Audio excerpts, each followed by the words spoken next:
A próxima prova que nós vamos resolver é uma prova aplicada pelo CESP-NB no ano de 2016, e esse foi para o concurso do Tribunal de Contas do Estado do Pará.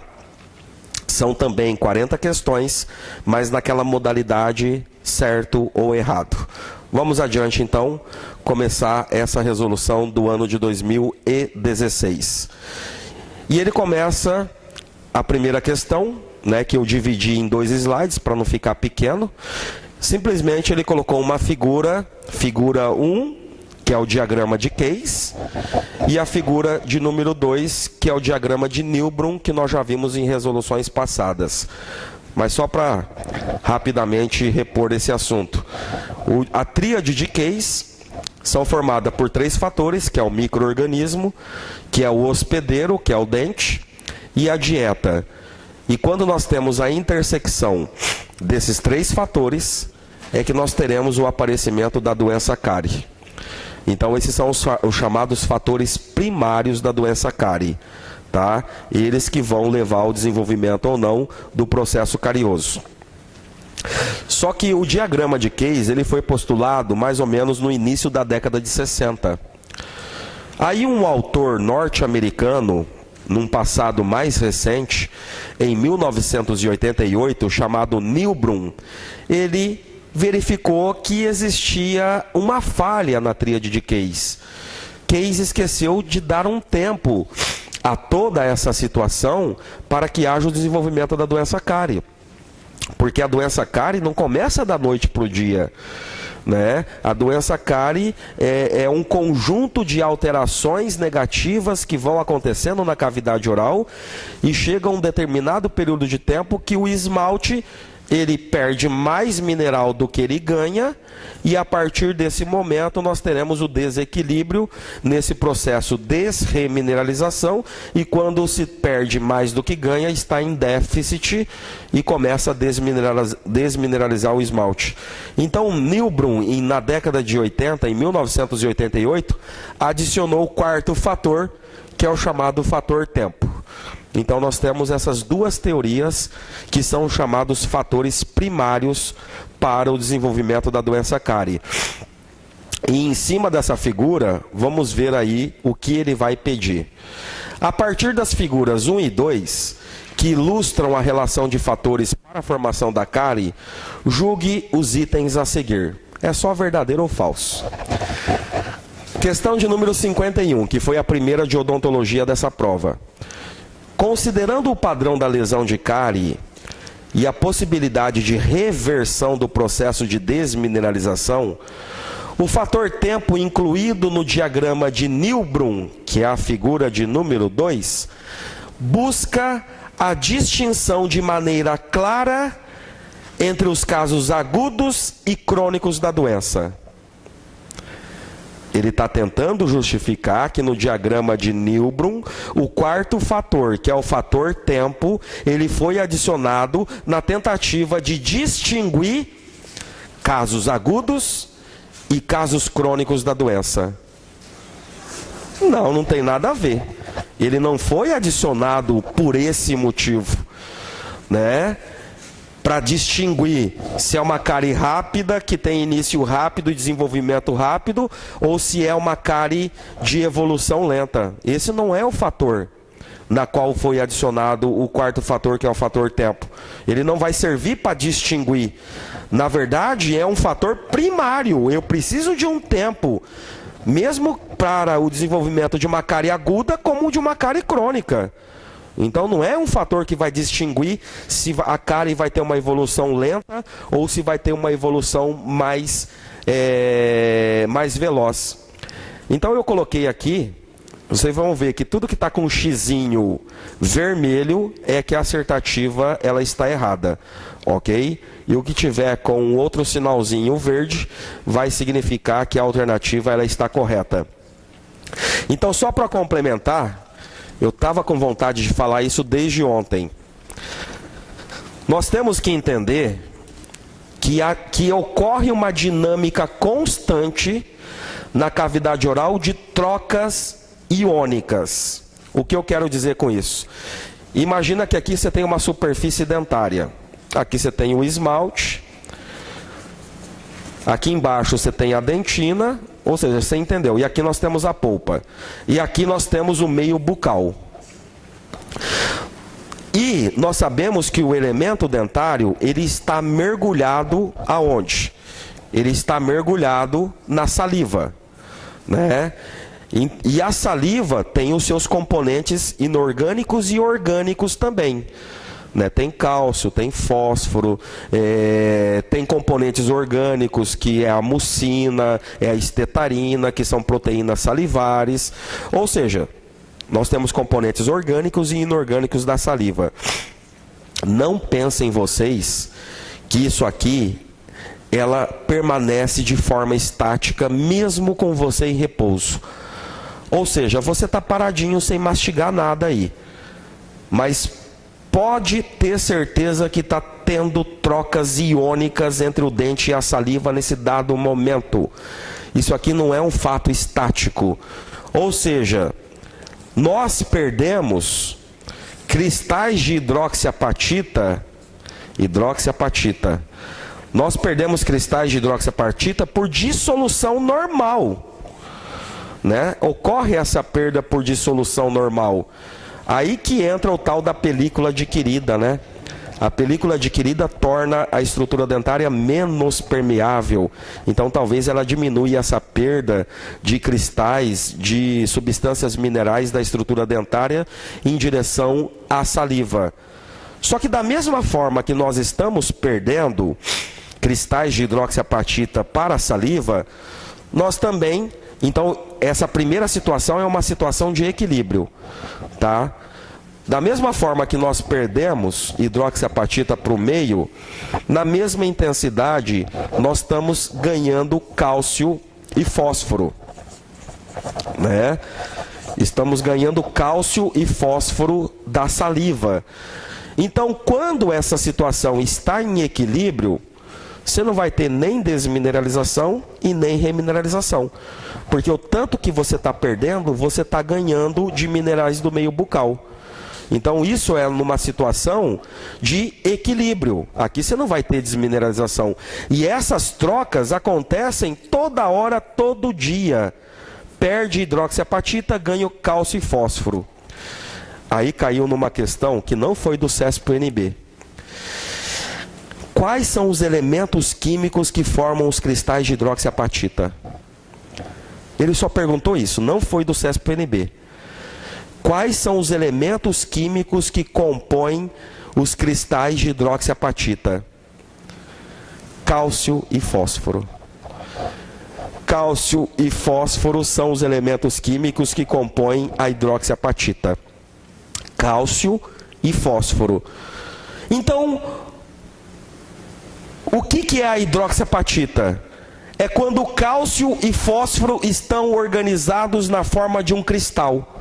Eles passam a ser chamados de cristal de hidroxiapatita.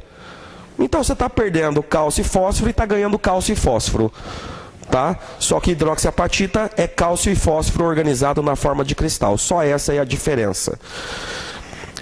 Quando nós estamos numa situação de desequilíbrio, tá? Vamos colocar a segunda situação agora. Segunda situação, vou utilizar o mesmo esquema.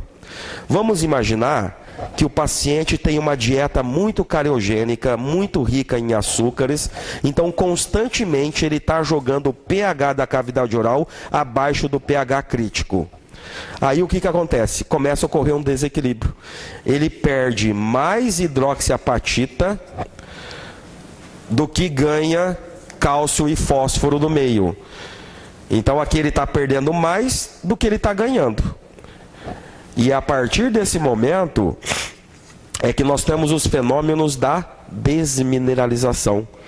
É quando a dissolução da hidroxiapatita supera a introdução de cálcio e fósforo do meio bucal. Então quando nós temos esse desequilíbrio aqui, nós temos o processo de desmineralização. Agora, numa outra condição favorável, que eu vou desenhar aqui em cima, né, seria a terceira situação, pode acontecer o contrário. Ele pode estar perdendo cristais de hidroxiapatita para o meio bucal, mas ele está ganhando muito mais cálcio e fósforo do meio bucal. E quando isso acontece, nós temos aí o processo de remineralização. Então, nós podemos dizer que a cavidade oral está sofrendo todos os dias, todos os momentos, processos de des- e remineralização. E quando nós temos mais perda do que ganho, aí que vai começar a aparecer os primeiros sinais de desmineralização e é aí que vai se instalar uma doença chamada de doença cárie, ok? Então, temos que estar atento que existe essas constantes trocas iônicas na cavidade oral e qualquer desequilíbrio em decorrência de uma alimentação rica em sacarose vai levar mais a desmineralização do que a remineralização e o aparecimento dos primeiros sinais da doença cárie. Então, voltando para essa primeira questão da prova do TCE do Pará, a resposta ela se encontra errada, porque esse fator tempo, esse fator temporal na tríade de Nilbrum, ela não foi adicionada para tentar distinguir os casos agudos e os casos crônicos da cárie. Tanto a cárie aguda quanto a cárie crônica, elas necessitam de um tempo para que haja o aparecimento das mesmas.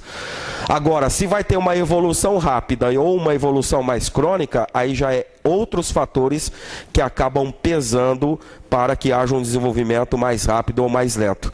Então, questão de número 51, afirmativa falsa, errado. Questão de número 52. Atualmente, entre as técnicas de tratamento da cárie dentária, estão o chamado tratamento ultraconservador, que ele chamou de ultraconservador, em que se evita a remoção de tecido cariado, ou seja, é aquela filosofia da odontologia minimamente invasiva, sendo o material restaurador responsável pelo aprisionamento dos micro-organismos. Então, até aqui, ele fez referência ao tratamento ultraconservador. Deixa eu ver se vocês entenderam. Então vamos analisar daqui para trás.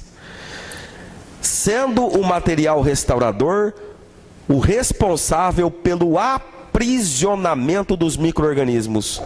Alguém conseguiu enxergar o que ele quis dizer com isso? Logo já me veio à cabeça uma situação.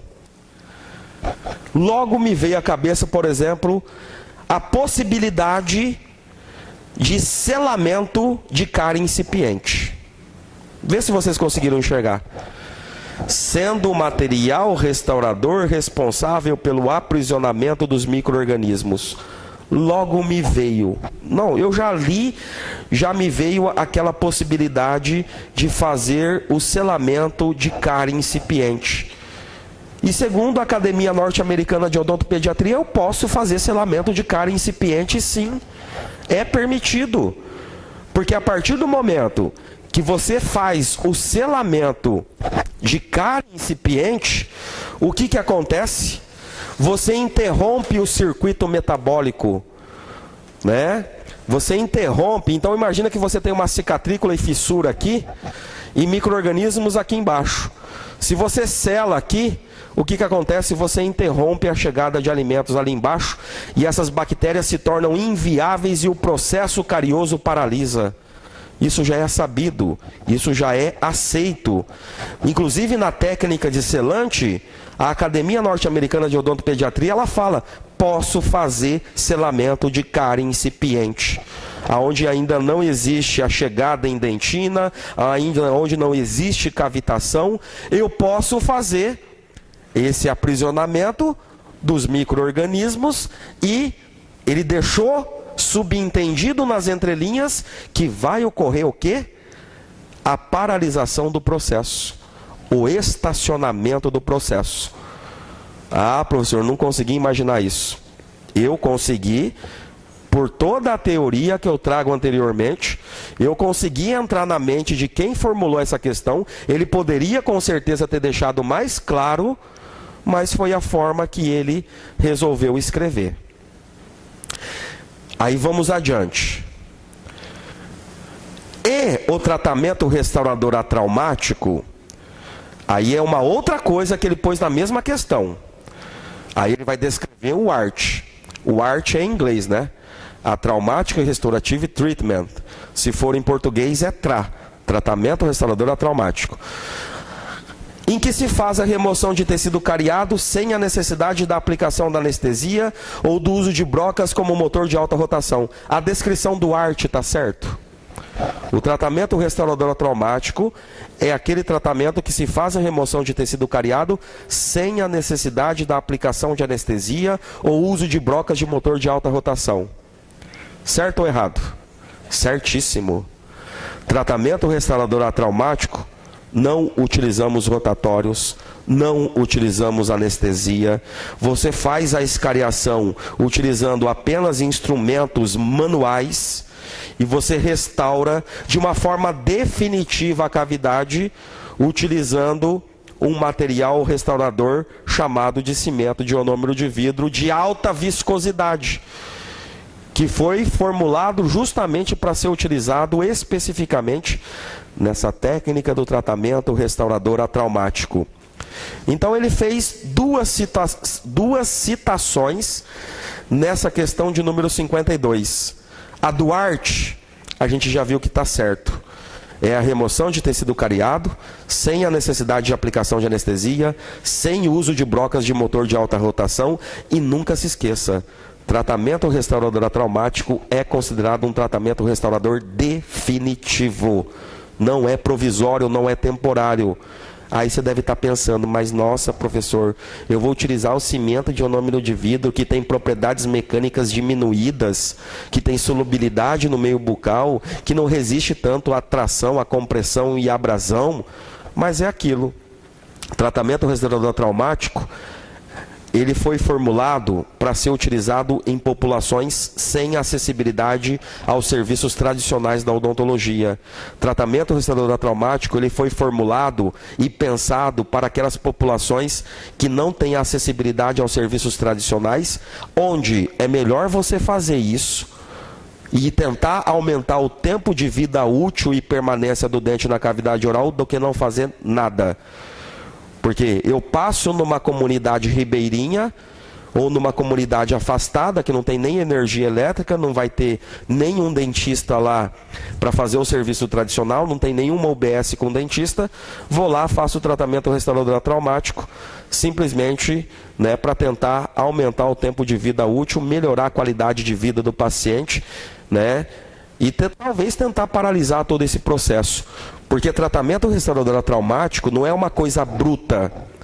É uma coisa bruta que é feito a céu aberto, com a luz do ambiente, com instrumentos manuais e com cimento de ionômero de vidro.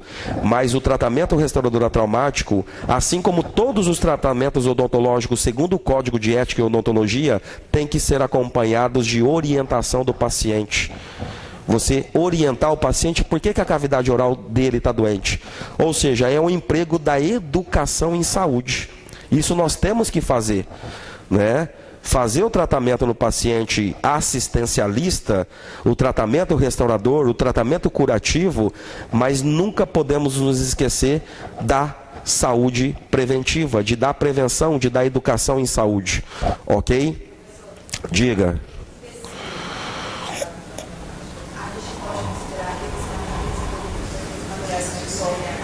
Não. Tratamento restaurador atraumático clássico, convencional, a escariação é feita somente com instrumentos manuais. Não. Vou repetir. No tratamento restaurador atraumático clássico, tradicional, só se utiliza instrumentos manuais. A partir do momento que começa a se agregar Papacari, Carisolve e outras coisas, para mim já não é o tratamento restaurador atraumático, tá? Não é considerado tratamento restaurador traumático. É a mesma coisa que eu te falo. Uma vez eu participei de uma banca de avaliação de painéis de congresso. Aí a hora que eu cheguei no próximo painel, eu já li o tema, já me desanimou. Sabe qual que era o tema? Tratamento restaurador atraumático, uma técnica modificada. Então, se é uma técnica modificada, para começo de conversa já não é tratamento restaurador traumático. Ela já ceifou o conceito de tratamento restaurador traumático. E sabe qual foi a modificação que a Bonitinha fez? Introduziu rotatórios no primeiro passo para fazer a abertura da cavidade. Já não é tratamento restaurador traumático. Acabou. Eu já falei, moça, o seu título está errado, né?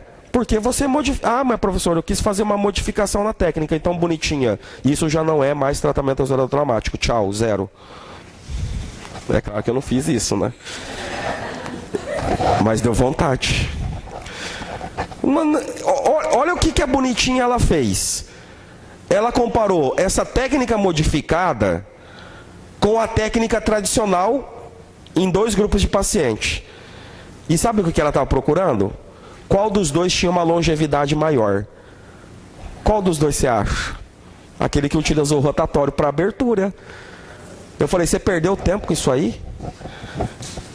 Ah, professor, eu quis comparar se eu emprego o rotatório vai ser melhor que se eu escariar só na mão. Eu falei, lógico que vai ser melhor.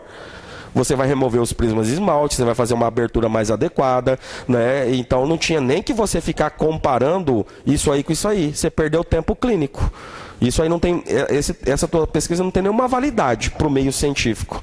É só perda de tempo e você ganhar um certificado que participou de um congresso. Porque é idiotice, né? Bom, vamos terminar essa questão. Vamos lá para o primeiro tópico. Entre as técnicas de paratratamento da cárie dentária, estão o tratamento ultraconservador, em que se evita a remoção de tecido cariado, sendo o material restaurador responsável pelo aprisionamento dos micro-organismos. Tá certo. Um exemplo que eu dei, selamento de cárie incipiente. Aonde você pode até ter sinais de desmineralização, mas você não vai passar a broca, criar cavitação ainda onde não tem, ainda onde você só tem uma mancha branca. Que seja uma mancha branca ativa, que tem características opacas e rugosas, mas se você faz o selamento ali, você paralisa esse processo, porque você torna as bactérias inviáveis. Ou mesmo, você pode tentar a remineralização dessa mancha branca e a paralisação dessa doença cárie através de orientação de dieta, através de orientação de higiene, através de aplicações tópicas de flúor, através das aplicações de vernizes fluoretados, como tem uma alta concentração de fluoretos, eles são agentes remineralizantes de mancha branca, e com isso você consegue aí esse tratamento ultraconservador sem ser invasivo ao paciente. Então essa questão de número 52, na íntegra, ela é verdadeira, ela é uma afirmativa correta. Então, só para complementar, falando um pouquinho do tratamento restaurador atraumático, eu coloquei aqui, de uma forma bem resumida, os aspectos mais importantes. E eu já comecei logo com aquilo, porque já caiu na prova do CESP-NB falando numa das assertativas que o tratamento restaurador atraumático é provisório. Assertativa errada, porque tratamento restaurador atraumático é considerado um tratamento restaurador definitivo. Não utiliza anestesiologia. Professor, até onde eu vou escariar? Até onde o paciente deixar. Ou o seu bom senso guiar para que não haja o quê? Exposição pulpar. Né? Até onde o paciente deixar é o chamado teste de cavidade. Onde você não anestesia e vai tirando. Na hora que o paciente falar, ai, é até ali que você pode ir. Isso é o chamado teste de cavidade. Tá? Então não utiliza anestésicos, somente instrumentos manuais. Todos os demais acessórios, químicos, mecânicos, aí já não é tratamento restaurador atraumático. Tá? Somente instrumentos manuais para a remoção do tecido cariado. E didaticamente falando, e histologicamente falando, nós temos dois tipos de dentina cariada. A dentina infectada, que está mais por cima, que é aquela mais amolecida, que é aquela esbranquiçada, meio amarelada, que está fracamente aderido aos tecidos adjacentes. Isso é a dentina infectada. Embaixo da dentina infectada, nós temos a chamada dentina afetada. Então, em termos de concurso, em termos de teoria, nós removemos apenas a dentina infectada. No tratamento restaurador traumático, nós deixamos a dentina afetada. A dentina afetada, ela só está desmineralizada. E segundo a literatura, a dentina afetada, ela é passível de sofrer remineralização. Então guarda, isso aí é diquinha de concurso. Dentina afetada está apenas desmineralizada. Ela é passível de sofrer remineralização. E na técnica do tratamento restaurador traumático não há necessidade de remoção da mesma. Removemos somente a dentina infectada. Ponto final. Professor, a infectada você falou. É aquela mais esbranquiçada, mais amolecida, que está fracamente aderida aos tecidos adjacentes. E a dentina afetada? A dentina afetada é aquela que está embaixo, abaixo da dentina infectada. A dentina afetada é aquele que tem um aspecto borrachoide. É aquele, na hora que você coloca a colher de dentina, ele começa a sair em lascas. É aquele que, a hora que você aperta, ele tem uma consistência borrachoide. Essa é a dentina infectada, afetada, melhor dizendo. Essa você pode deixar, ok? Material de escolha para restauração definitiva é o cimento de ionômero de vidro de alta viscosidade. Ele foi formulado especificamente para ser utilizado na técnica do tratamento restaurador traumático. Não é aquele CIV convencional, não. É um CIV modificado, é um CIV com alta viscosidade. Tá? Ele é mais viscoso, ele é mais denso, e isso favorece a manipulação do mesmo.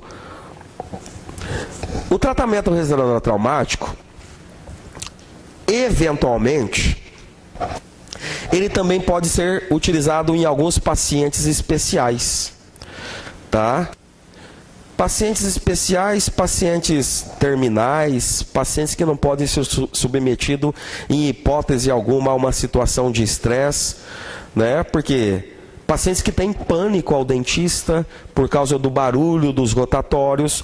Então você pode utilizar a técnica do tratamento restaurador traumático, quer seja também para começar a dessensibilizar o paciente. Você pega aquelas, principalmente na odontopediatria, aquelas crianças bem difíceis, né? Aquelas crianças bem complicadas no tratamento. Não adianta você sentar a criança na força na primeira consulta e já socar, fazer terrorismo, né? Passar o rotação perto da orelha dela para ver o bzzz, né? Aí, moleque, cala a boca. Bzzz. Aí você pega a carpule, né? Com aquela agulha longa e passa bem em cima do zóio dele. Você fica quieto, senão você vai tomar. Né? Que dessensibilização que você está fazendo com o paciente. Então, às vezes, o tratamento restaurador traumático também serve como um passo de dessensibilização do paciente. E você começa aos poucos. Daqui a pouco você ganha confiança. Daqui a pouco a criança está mais tranquila e começa a aceitar mais os tratamentos tradicionais.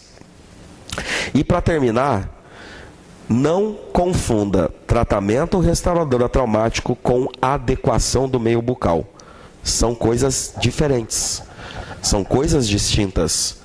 Tratamento restaurador traumático é isso aí, ó.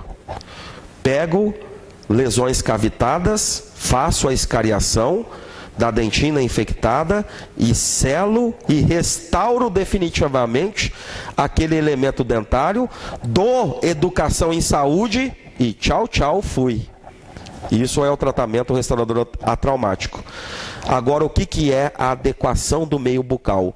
Tem muita gente que faz confusão, porque um dos componentes da adequação do meio bucal é o selamento em massa de cavidades abertas.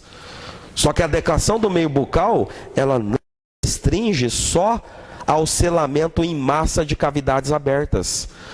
A adequação do meio bucal é um conjunto de ações visando o quê? Adequar a cavidade oral para que num segundo momento ela esteja apta a receber as restaurações definitivas e o tratamento definitivo propriamente dito. Vou dar alguns exemplos. Trabalhei em unidade básica de saúde por 5 ou 6 anos da minha vida. E por uma condição socioeconômica, dependendo da UBS que você trabalha, você vai pegar alguns bairros onde a população é bem mais carente. Então as necessidades de saúde já chega lá tudo destruído, já chega lá em condições péssimas, né? Então quantos pacientes, por exemplo, chegaram na minha unidade básica de saúde com dor no dente e já chegavam assim: doutor, extrai. Na verdade só estava a raiz residual, alguma coisa nesse sentido, né, que estava causando alguma infecção ali.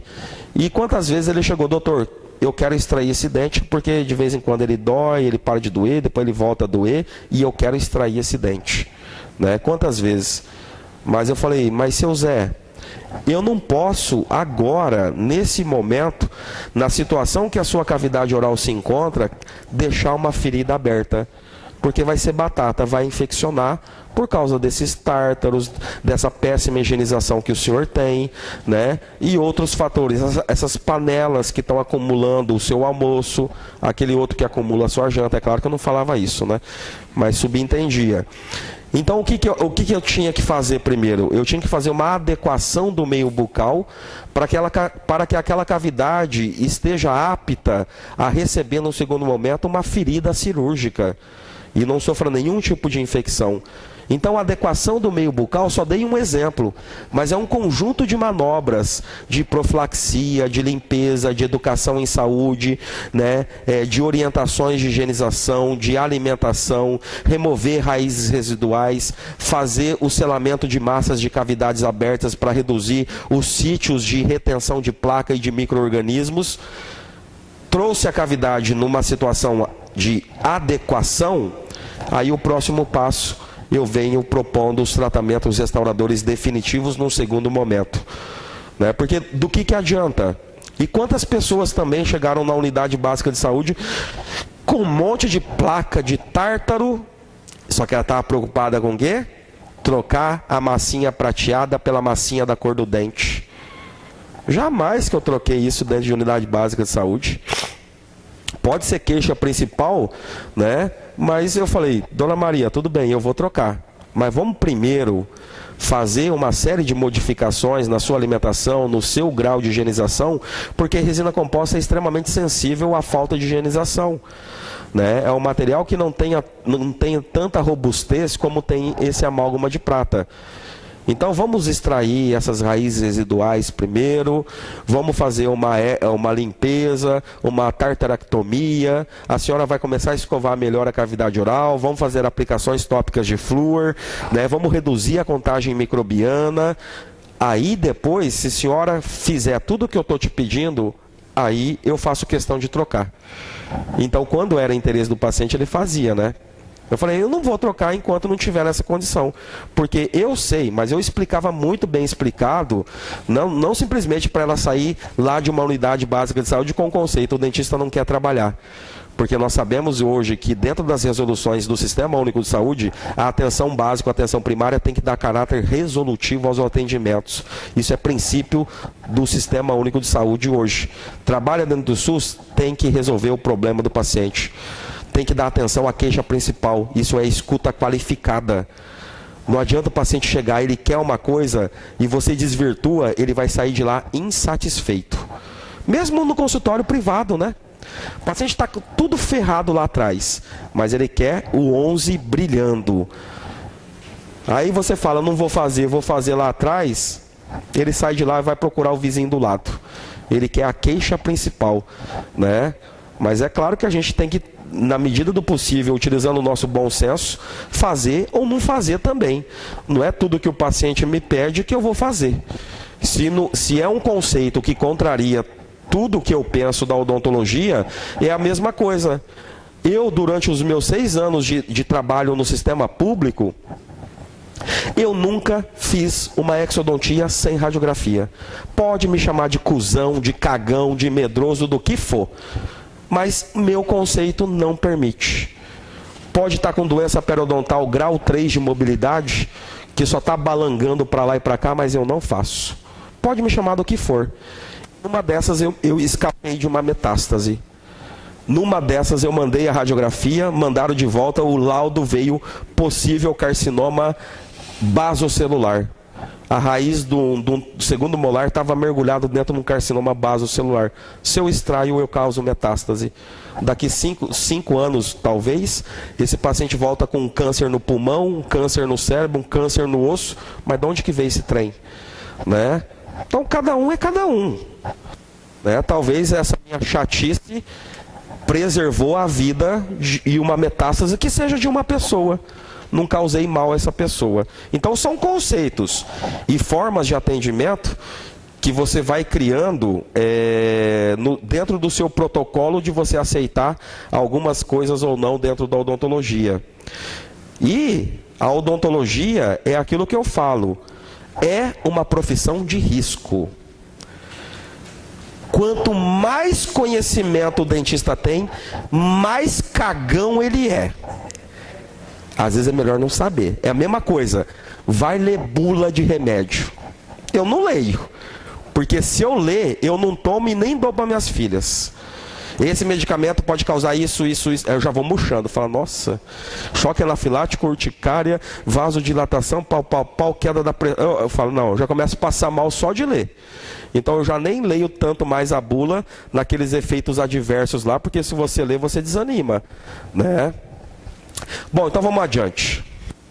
E é aquilo que eu falo, a odontologia é uma profissão de risco. Tem que saber cobrar.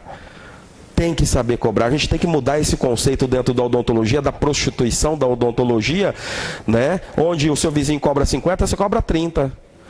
Porque, infelizmente, boa parte dos pacientes não estão em busca do nome do profissional e da experiência do profissional, estão em busca do preço, vão no mais barato.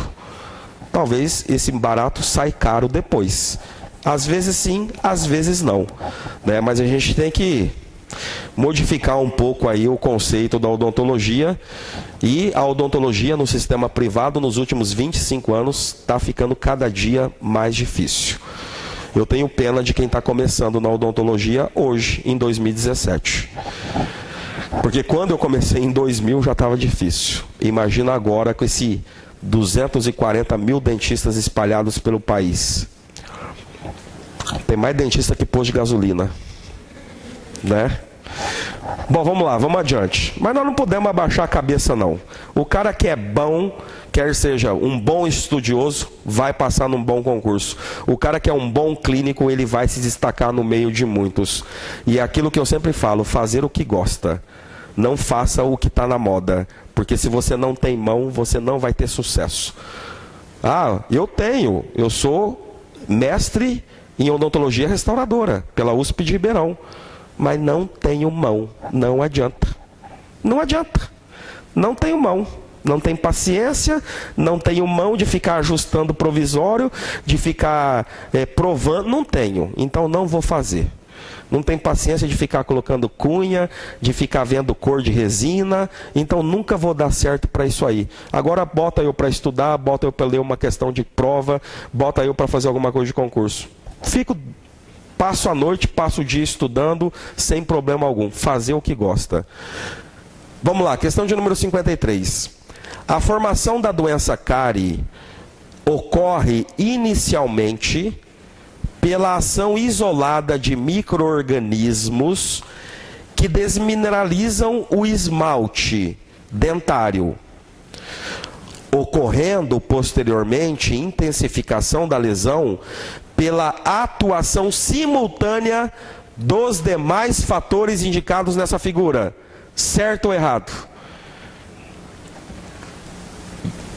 É ainda em cima daquelas duas figuras, que é a tríade de Case E o quarto fator depois, que é o diagrama de Nilbrom.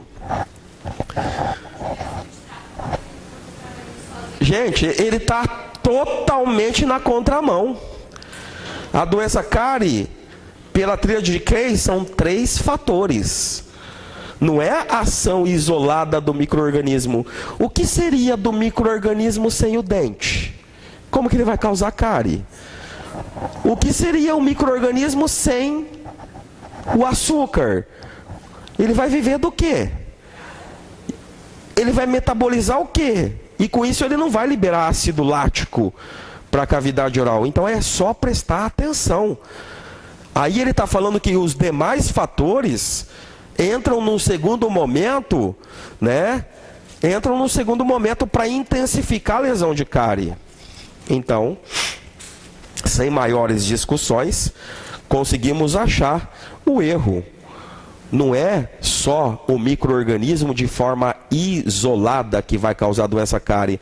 O próprio diagrama está dizendo que são a intersecção de 3 fatores ou de 4 fatores, dependendo do autor. Então já achamos o erro. Vamos adiante. Questão de número 54. Estudos recentes mostram que os aminoácidos são os principais componentes da dieta cariogênica. Eu preciso ler o resto? Não é. Aminoácido são aquelas estruturas que, quando juntas, vão formar proteína, né? Estudos recentes mostraram que os aminoácidos são os principais componentes da dieta cariogênica, uma vez que servem de substrato para que os micro-organismos da cavidade oral bucal sintetizem a matriz formadora da placa. Não é os aminoácidos, é a sacarose. Então essa estava fácil, né? Essa 54 era uma assertativa que estava relativamente fácil, sem maiores problemas. Vamos para 55. A fluorterapia é a principal estratégia adotada na saúde pública para a redução da formação de lesões de cárie.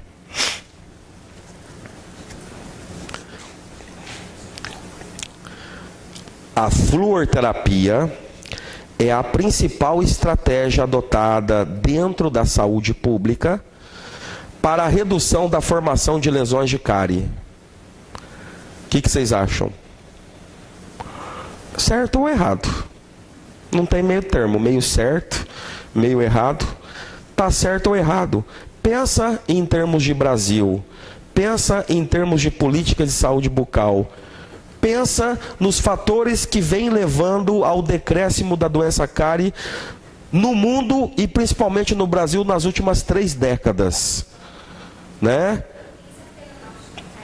Pensa porque no norte não caiu, né? Então, com certeza, questão de número 55, a partir de hoje é uma verdade e é um conceito que você vai carregar para resolver as provas do CESP-UNB. Então, essas provas de verdadeiro ou falso, verdadeiro, certo ou errado, na verdade, né, são extremamente importantes, porque são conceitos que você vai plantando na sua mente, porque se cair um conceito igual ou muito parecido, você mata a questão. Tá? Então, daqui para frente, nesses 35 dias, exercitar, resolver provas, que eu acho que é o caminho mais sábio do que você sentar a bunda na cadeira e pegar um livro que seja de periodontia do Lind e ficar 20 dias perdendo tempo naquilo lá. Às vezes cai uma questão intuitiva que pela exclusão você chega à resposta correta. E ali você perdeu muito tempo. Ok? Então, com certeza, né? A fluorterapia é a principal estratégia adotada na saúde pública para a redução da formação de lesões de cárie. E dentro dos métodos de fluorterapia, falando em termos de Brasil, nós temos prioridade em 2 métodos. Fluoretação das águas de abastecimento do sistema público e a utilização de dentifrícios fluoretados. Olha uma questão que caiu no CESP-UNB. Os vai começar a questão, verdadeiro ou errado. Os dentifrícios fluoretados são os métodos mais racionais para a redução da prevalência das doenças bucais. Ele não colocou nem cárie nem doença periodontal. Das doenças bucais. O uso de dentifrícios fluoretados é o método mais racional para a redução da prevalência... não, é verdade, ele colocou da doença cárie. Da redução da prevalência da doença cárie. Certo ou errado? Por que errado? Pode falar, se manifeste. Oi?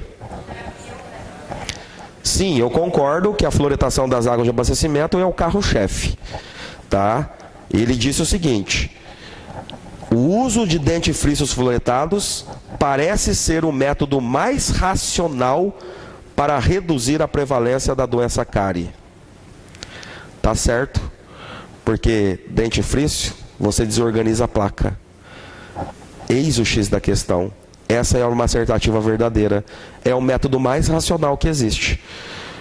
Não é que é o mais utilizado. O mais utilizado no Brasil é a fluoretação das águas de abastecimento, que é o carro-chefe. Mas o mais racional é quando você utiliza dentifrício fluoretado, porque você usar o dentifrício fluoretado, você já está desorganizando a placa pela técnica da escovação. É uma afirmativa verdadeira. Se cair de novo, você responde verdadeiro. E isso aí eu aprendi em provas do CESP-NB e já consegui aplicar esse conhecimento em outras provas de outras bancas. Ok?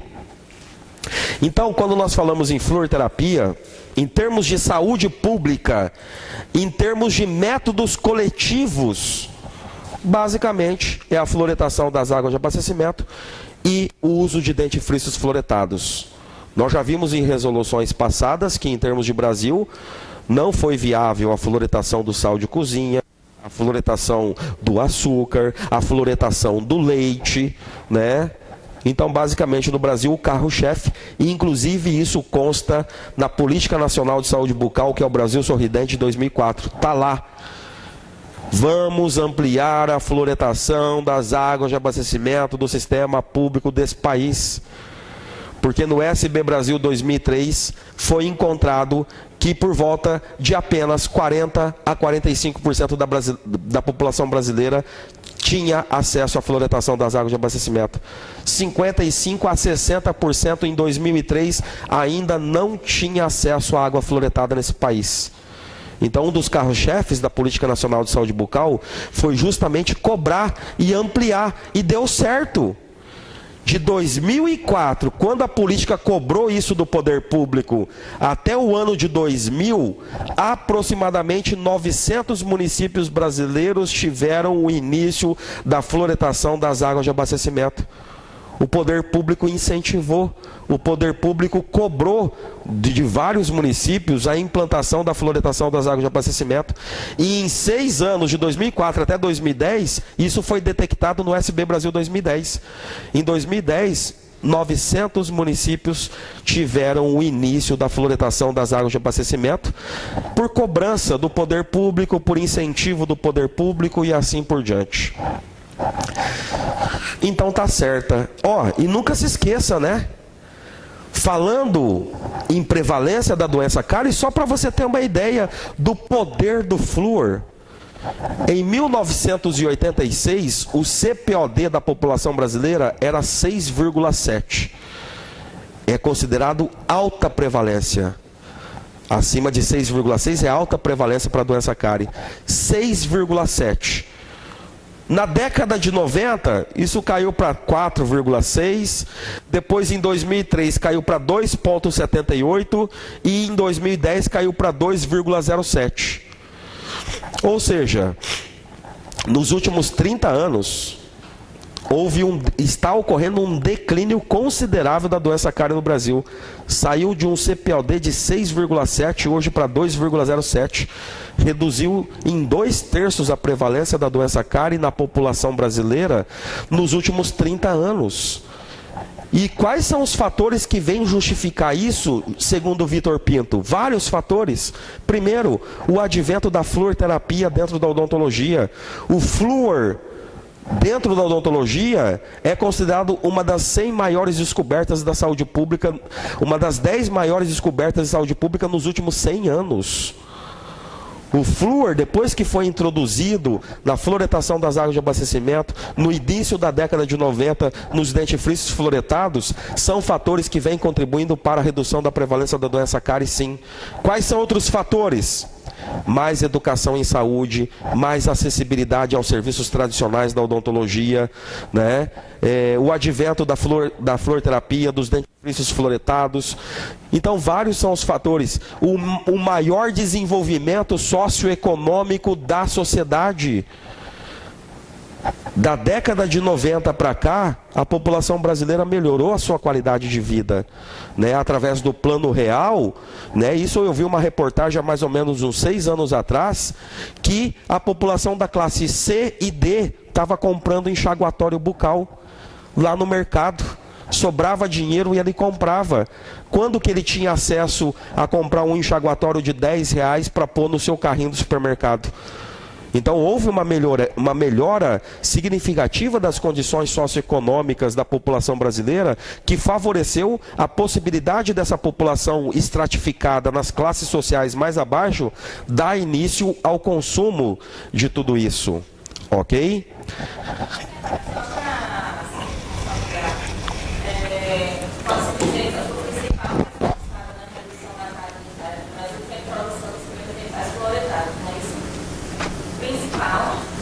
Não. Fluoroterapia, se ele perguntar, o principal é fluoretação das águas de abastecimento. Tá? O outro é mais racional, porque desorganiza a placa. Aí eu pergunto para você. Por incrível que pareça, num país chamado Brasil, tem gente que não tem dinheiro para comprar. Nossa, mas existe? Existe. Muita gente não compra dentifrício porque não tem dinheiro. Tem dinheiro nem para comer, muito menos para comprar um dentifrício fluoretado. Essa é a mais pura realidade da grande maioria da população brasileira. Os 10% mais ricos desse país detêm 90% da riqueza desse país. Os 10% mais ricos detêm 90% da renda da população brasileira. Então, se você tem uma renda de 10 mil, levante as mãos para o céu. Você é classe A, né? Porque a grande maioria vive de um salário mínimo, 890, 900 real, 1.200 real, né? O que dá para fazer isso? Você estaciona o seu carro num posto de gasolina, você gasta 250 reais para encher o tanque. Dá para você rodar o quê? 1 semana e meia, 2 semanas, ainda mais em cidade grande como é Salvador? Quanto você gasta de gasolina por mês? 1.000 conto, 2.000 conto? Dependendo do tanto que você roda, é o salário da sua empregada. E ela tem que comer, pagar roupa, pagar comida, pagar aluguel, pagar tudo e tá vivo, né? Vamos adiante. Então eu coloquei nos próximos 2 slides aí as principais doses e concentrações de flúor. Nós temos a chamada dose certamente letal, que vai de 32 a 64 miligramas de flúor por quilograma de peso. Isso aí é teoria embutida dentro de concursos, tá? Dose certamente letal é aquela que talvez leva o paciente a óbito, e ela varia de 32 a 64. Dose seguramente tóxica é de 8 a 16. Dose provavelmente tóxica, 5 miligramas, ou seja, decora. A dose que é responsável por levar a chamada fluorose dental, ela varia de 0,05 a 0,07. Se durante o período de formação do esmalte ela ingerir uma dose diária maior que isso, corre-se o risco do desenvolvimento da chamada fluorose dentária. Para a fluorose óssea, é 0,56 miligramas de flúor por quilograma de peso. Tá? Então é aquilo que eu digo.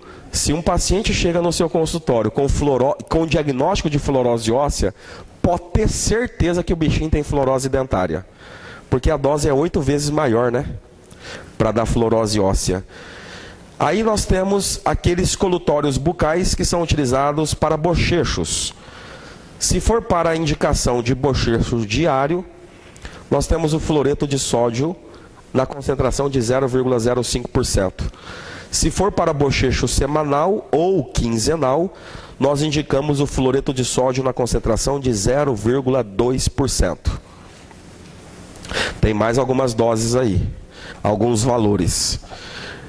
Depois nós temos, eu coloquei aqui somente as concentrações dos veículos mais utilizados, que é o fluorfosfato acidulado, que está comercializado na concentração de 1,23%. Eu já ensinei vocês que isso equivale a 12.300 partes por milhão. O verniz fluoretado, que é quase o dobro, 2,26%, equivale a 22.600 partes por milhão em média. O fluoreto de sódio neutro, a 2%. Só que esse fluoreto de sódio neutro quase não é utilizado, porque o acidulado é bem melhor, tá? Na formação de fluoreto de cálcio. Fluoretação das águas de abastecimento, ela varia de 0,7 até 1,2 partes por milhão, podendo chegar, segundo o guia de fluoretos do Ministério da Saúde, por isso que eu coloquei aqui, até 1,5 partes por milhão. Está no guia de fluoretos do Ministério da Saúde. Então, de vez em quando cai esse valor até 1,5, o candidato fica perdido. Porque a gente está acostumado em concurso com isso aqui, de 0,7 a 1,2 partes por milhão. Mas, segundo o guia brasileiro, pode chegar até 1,5 partes por milhão a fluoretação das águas de abastecimento. Só que com a maior certeza do mundo, né? Em termos de Brasil, 0,7 é o que contempla a grande maioria do território brasileiro. A concentração é 0,7 partes por milhão. À exceção da região sul do país, que geralmente é 0,8. Paraná, Santa Catarina e Rio Grande do Sul, geralmente a concentração ali é 0,8, porque são regiões mais frias, e quanto mais frio, menos água você bebe. Então você eleva a concentração.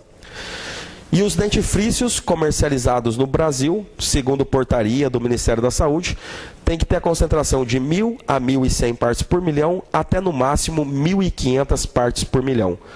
Tá? Para ser comercializado no Brasil, tem que ter recomendações do Ministério da Saúde dentro desse parâmetro de concentração. Tá? E ainda, pode olhar dentro das farmácias ou dentro dos mercados, ainda existe muito dentifrício comercializado no Brasil com concentração abaixo disso. Tem muitos dentifrícios comercializados no Brasil sem flúor. Gente, a gente tem que acabar com esse conceito de que crianças de pouca idade utiliza flúor, utiliza dentifrício com menos flúor ou utiliza dentifrício sem flúor. Não existe mais esse conceito dentro da odontologia. De 0 a 100 anos, temos que utilizar dentifrício fluoretado na concentração média de 1.000 a 1.100 partes por milhão. O que nós vamos regular para evitar uma possível intoxicação crônica é a quantidade de pasta que vai ser dispensada na escova, e não é a concentração, tá? Então, dentro da odontopediatria já existe esse conceito e ele está muito bem sedimentado dentro da odontologia. Para toda a população, independentemente se é criança, se é adolescente, se é idoso, utilizar dentifrício na concentração média de 1.000 a 1.100 partes por milhão, podendo chegar até 1.500. Ok? Aquele negócio que criança de pouca idade tem que utilizar dentifrício com 700 partes por milhão, 600 partes por milhão. Inclusive tem uma questão do CESP-UNB baseado no livro do Vitor Pinto, que é assim.